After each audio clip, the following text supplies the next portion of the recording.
Chapter 3, Attitudes and Job Satisfaction.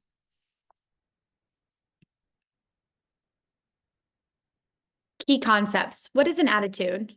What are the three main components of an attitude? How do attitudes affect behavior?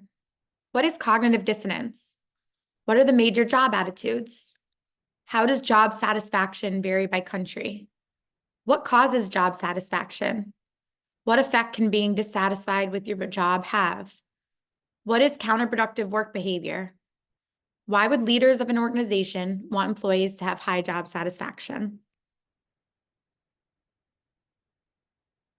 What are attitudes? Attitudes are evaluative statements or judgments concerning objects, people, or events. It reflects on how one feels about something. Components of attitudes. These are three components. There's cognitive, affective, and behavioral. Cognitive component, this is evaluation. It's an opinion or belief segment of an attitude. For example, if your boss gives a promotion to a coworker who deserved it less than you, in your opinion. Affective component, this is a feeling, an emotional or feeling segment of an attitude. So an example of this is, I dislike my boss. And behavioral component, this is action. This is an intention to behave in a certain way towards someone or something. An example of this is if you are looking for other work, you might complain about the supervisor a lot. An example of this is when I worked at Bank of America, I thought I was going to get a manager job. I didn't end up getting it, and I was very upset and wanted to leave the company. Had I known that their plan for me was to work at another branch, and that's why I didn't get that original job, I might have actually stayed there longer. What is cognitive dissonance?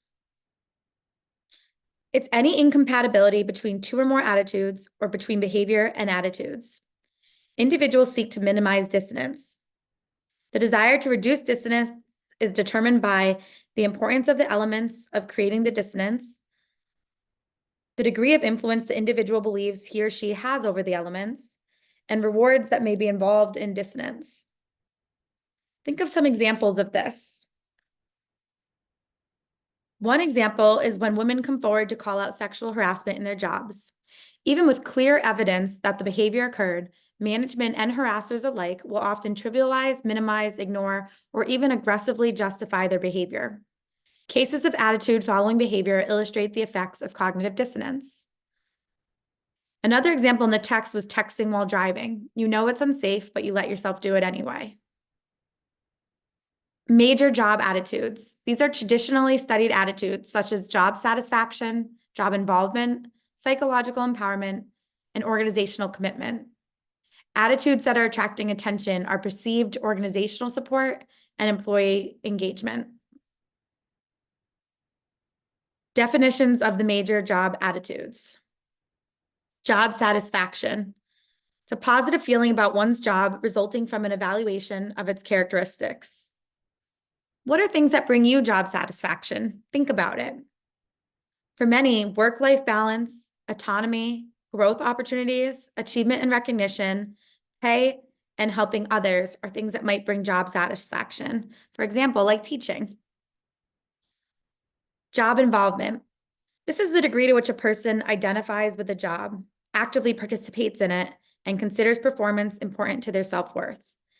Examples of people that have high job involvement. This might be a passionate teacher, a dedicated nurse, an entrepreneur, a chef, a committed researcher, or maybe an engaged artist. Psychological empowerment. This is the employee's belief in the degree to which they affect their work environment, their competence, the meaningfulness of their job, and their perceived autonomy in their work. For an example, I empower the director of my childcare. She prefers that. I usually say things such as, I trust you, it's your decision, when she asks me a question.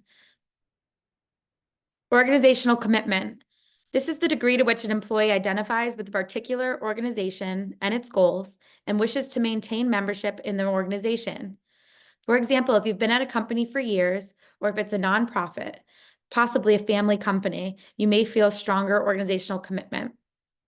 One example of this is a local marina. When the father passed away, his daughter moved home to take over the company. Employees who are committed are less likely to engage in work withdrawal, even if they are dissatisfied, because they feel a sense of loyalty or attachment to the organization. Perceived organizational support. This is the degree to which employees believe an organization values their contribution and cares about their well-being. Power distance. This is the national culture attribute that describes the extent to which a society accepts that power in institutions and organizations is distributed equally. In low power distance countries like the United States, people are more likely to view work as an exchange than as a moral obligation. So employees look for reasons to feel supported by their organizations. Organizations are considered supportive when they fairly provide rewards. An example of this is Bank of America gave quarterly bonuses based on performance of the branch. This felt like a fair way to reward the employees. Another way that organizations are considered supportive is when giving employees a voice in decision-making. Can you think of an example when you got to be involved in making a decision? One example is providing supervisors. Oh, sorry. An example of this might be allowing all your employees to weigh in on a decision about switching to a 4-day work week versus a 5-day work week. Another way organizations are considered supportive is providing supervisors who are seen as supportive. So an example of this would be one employee who will leave if our director leaves because she sees her as so supportive. I've also had staff quit with our previous director. So depending on their supervisor, they decide they want to stay with the company. Employee engagement. This is an individual's involvement with, satisfaction with, and enthusiasm for the work he or she does. Engagement becomes a real concern for most organizations because disengaged employees cost organizations money. One study suggests that organizations can lose up to $550 billion annually in lost productivity. Conditions that can increase engagement include opportunities to learn new skills, such as training opportunities, important and meaningful work, and positive interactions with coworker and supervisors.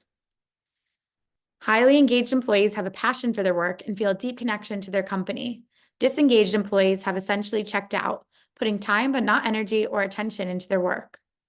Promising research findings have earned employee engagement a following in many business organizations and management consulting firms.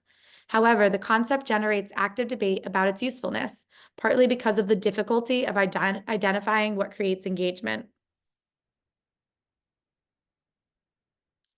Measuring job satisfaction by facets. To measure, two approaches are popular. The single global rating is a response to one question, such as, all things considered, how satisfied are you with your job? The second approach is shown in graph, page 43 in the book. Based on this chart, people are more satisfied with the work itself, the pay, their supervisors and coworkers, than their promotions. When you measure job satisfaction by country, this regards global differences in job satisfaction.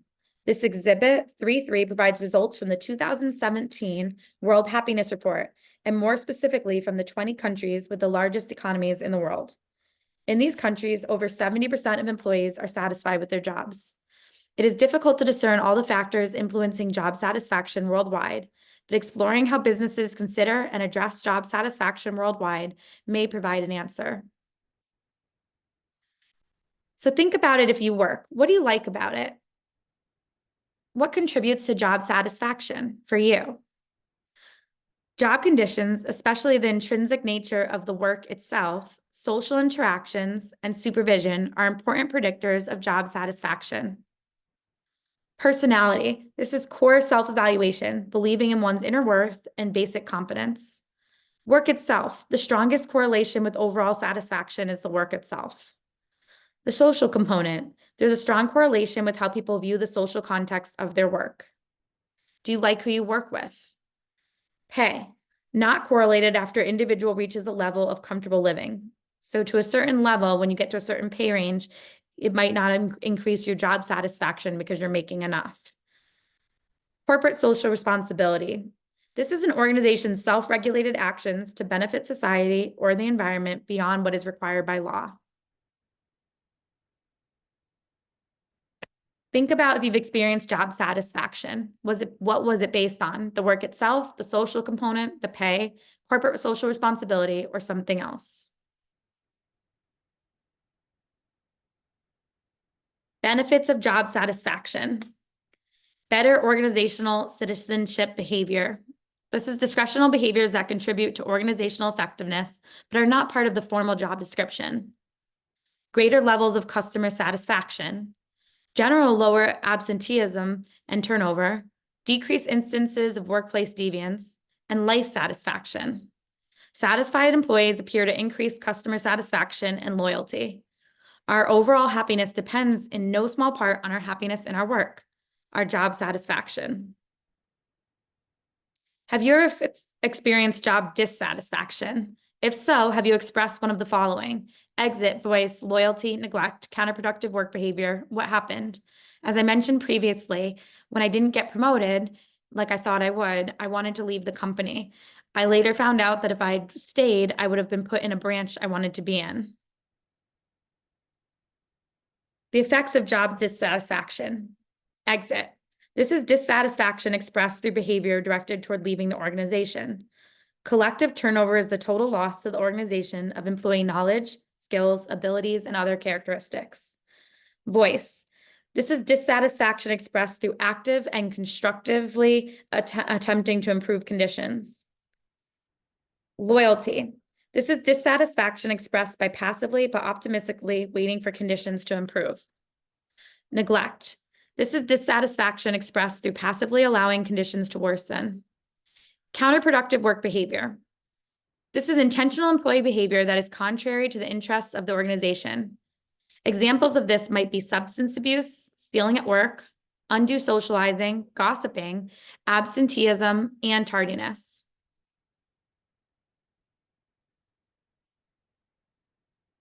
Job embeddedness is the extent to which an employee's connections to the job and community result in and increases commitment to the organization. What makes us feel good about work? Take a moment and watch this TED Talk. He talks about what makes us feel good about work other than money. It's about 20 minutes long, and it shows 2 eye-opening experiments.